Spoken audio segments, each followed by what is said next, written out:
So, hi everyone.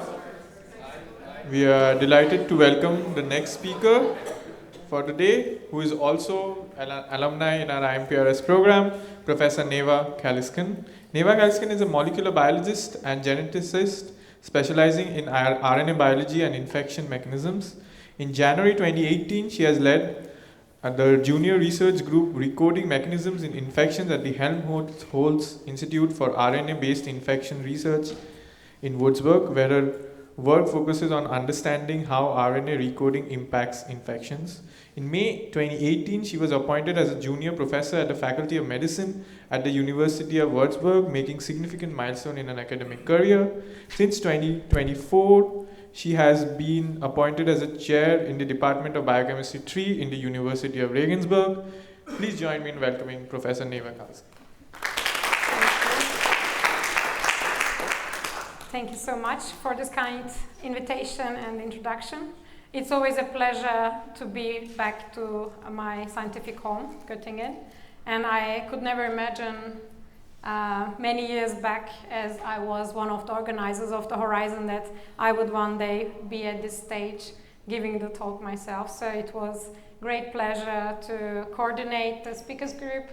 This was in 2010, like exactly 14 years back. Yeah, so you guys did always a great job. Every year I've been checking. I think the success only increased, and looking forward to the next generations, and I'm sure one of you will be also at my place sometime soon. So while I've moved recently from Würzburg to Regensburg, I have been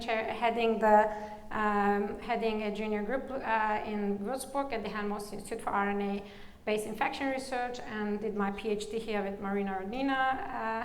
But then now I have moved to this beautiful city, so whenever you're passing by, let me know. I'll be happy hosting you, and if you have an exciting story and you want to present it, also get in touch. I'll be happy hosting you as well. So today I would like to present you our most recent story on the human immunodeficiency virus translational landscape. How the story originated is interesting because when I started my group, we realized actually there is no global analysis of the HIV, despite the virus being with us for many years now. Well, it is, I don't need a long introduction on the virus itself. It's the causative agent of the AIDS disease, and also still 35 million infected individuals exist. All people turned their attention to the coronavirus, but indeed we still do not have a cure for the HIV, so this virus still requires particular attention and research. It's a very complex retrovirus while it integrates itself into the human genome, and that's why it is difficult to tackle, because it can stay dormant for many years. As you would appreciate, the virus also has a complex structure. It has many genes, the envelope proteins, for instance, the surface and transmembrane proteins. The GAC protein produces structural proteins of the outer capsid, the capsid, and the nucleocapsid. The polymerase also is produced from producing many genes, like from Pol gene produces a protease, the reverse transcriptase for replication of the genome, and the integrase. The viral genome is found in a dimeric form, and that is located within this capsid. Yes, so the genome of the virus is also quite complex. We have a 9 kilobase long genome, which is flanked by 5' and 3' long terminal repeats at the both ends, and then there is 9 different genes, which are the GAC, the Pol producing the viral enzymes, the VIF is following that with the VPR and the VPU. And these are accessory proteins for infection and for immune suppression. Then we have regulatory proteins from the TAT and the REV. These are important for the transcription and the export of the viral RNA. And lastly, we have structural proteins and another interesting thing in the HIV genome is this program ribosome frame shifting RNA in the between the GAC and the Pol, and this is mediated by a slippery sequence followed by an RNA structure which has been postulated to be a simple hairpin or a hairpin which is longer together with a bulge. What happens is that the ribosome stalls here and then moves to the alternative -1 reading frame. This is essential for viral replication because it's producing the viral replicative enzymes, and efficiency of this is about 5 to 10%.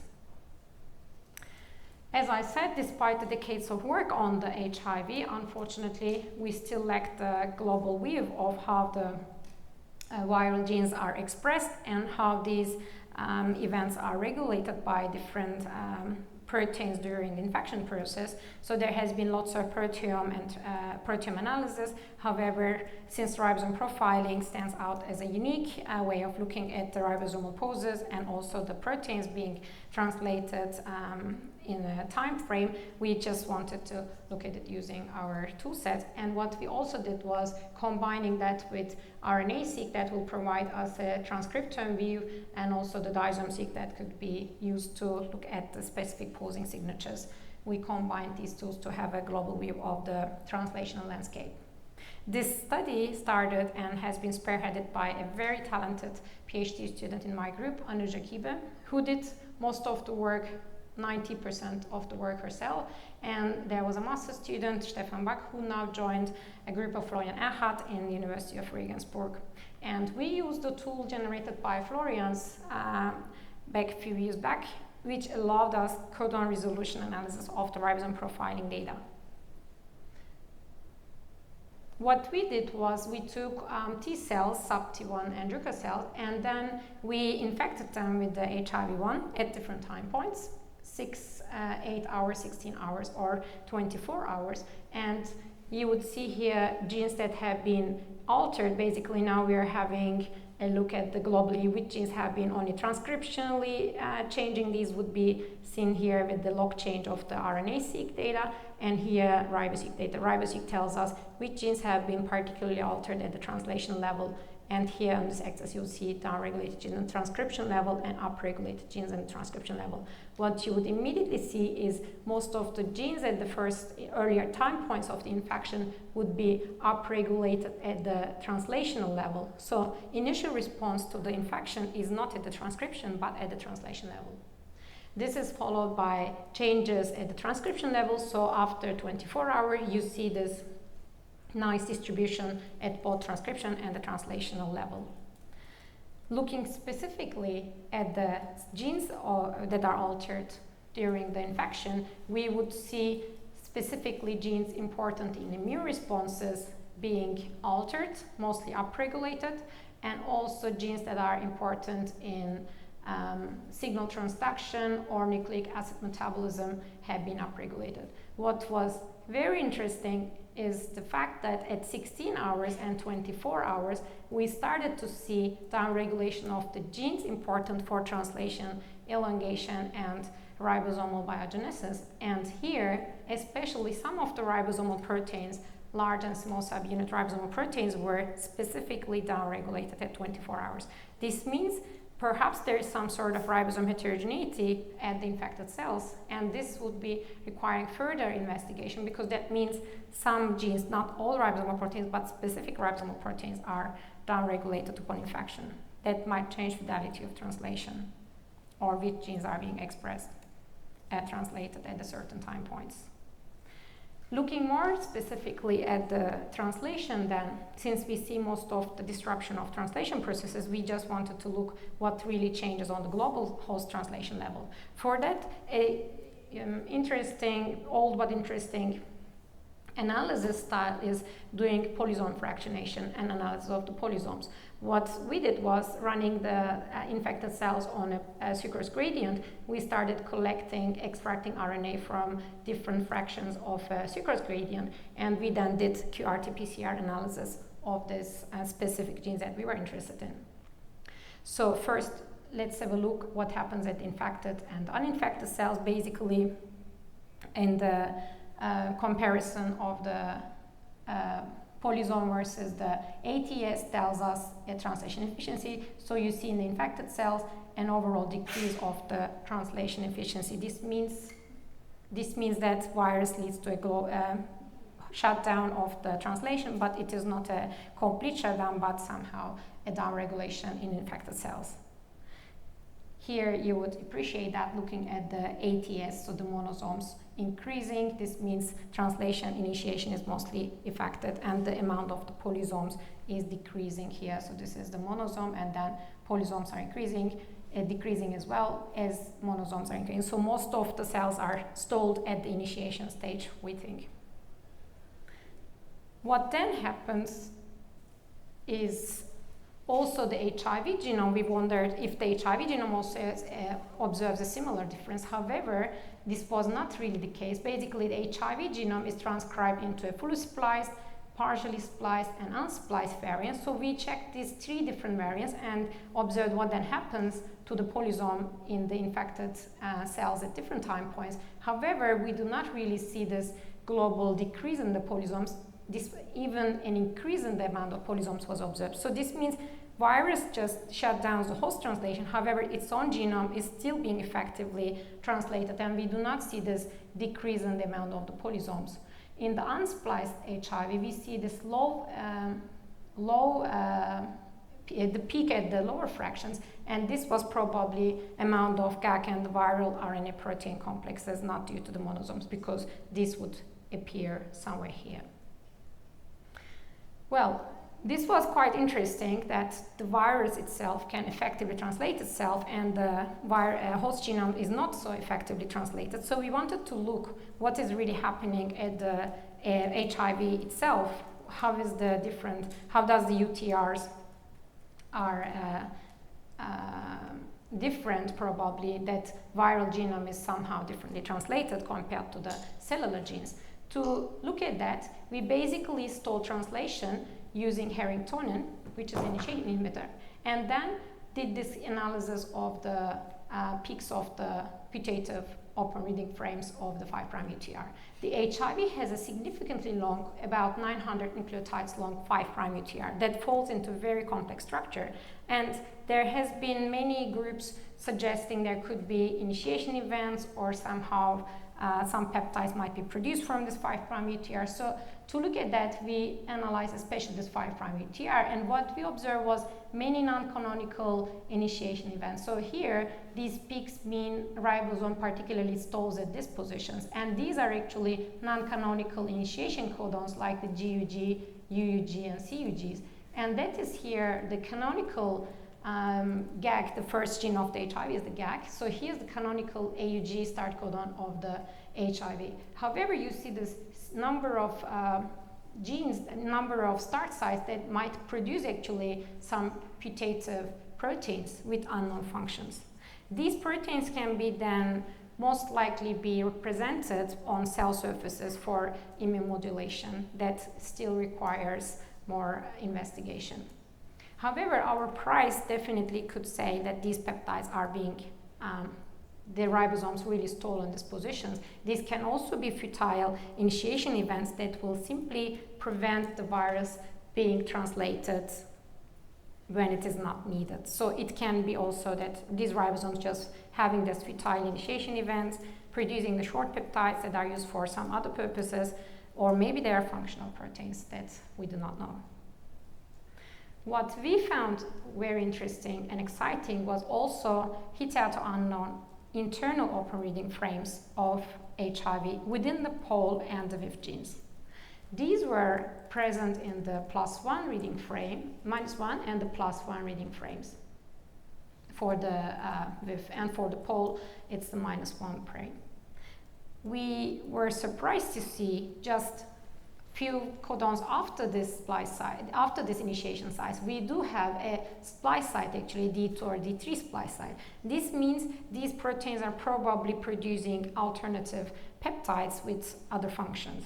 To investigate whether these are actually being translated, we have generated these constructs with M-cherry being at the -1 or +1 reading frame, encoding these parts of the pol and the VIF genes.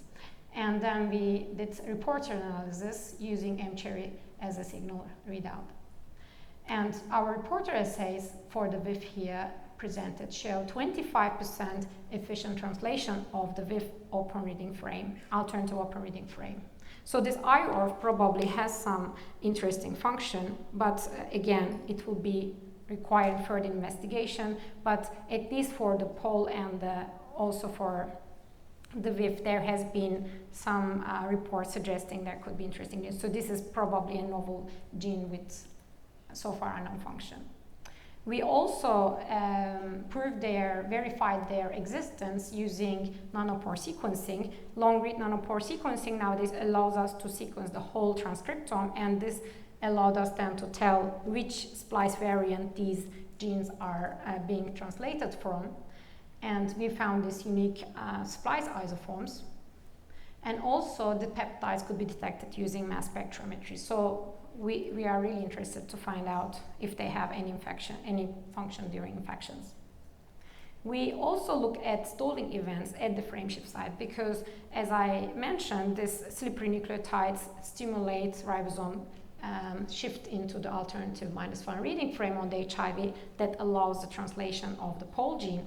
And this is with this RNA structure, which is stimulatory. So we would expect ribosomes to pose at these sites normally. However, genome-wide analysis do not show really such a strong pose site, despite that we could really see the ribosome densities at the -1 reading frame. First of all, we do not see a strong pose here exactly at this junction between the GAG and pole.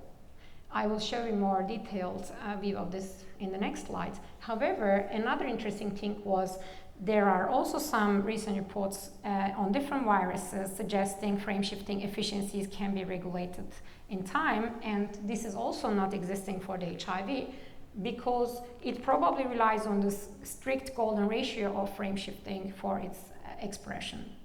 This was also interesting. Here I'm showing again a more close look to this slippery nucleotides. You see that there is no pose, and here is the canonical stop site of the zero frame. So we were surprised and puzzled that there is no pose because we do expect this RNA structure to create a pose. This can have several reasons. We are isolating monosomes during our analysis. So we said, okay, let's have a look at disomes, which provides a more detailed view onto pose sites. So here, by isolating disomes from cutting out disome peaks from disome region from our gels, we were able to sequence these and then see posing specifically of the disomes. Here you see lots of pose sites that were not actually apparent here in the classical monosome sequencing in the RiboSeq experiments. For instance, here some of them are perhaps unique initiation sites, but also using Harrington, we could conclude not all of them were actually initiation, especially this one at the GAG pole, but prior to the frameshift site was very interesting for us here at this intersect. Now we could see the pose, but this was at the wrong place. What we do with this? Here you see the pose is actually expected to be here, but the real pose is on an arginine codon. Then we asked the question whether there can be collisions. We did then a global analysis of all the ribosome read lengths at this region, and on the entire genome, we would see on the disomes 60 nucleotide protected fragment length, which is exactly what we would expect if two ribosomes, each protecting 30 nucleotides, would be side by side. However, before the frame shifting site, we could see still the 60 nucleotide distribution.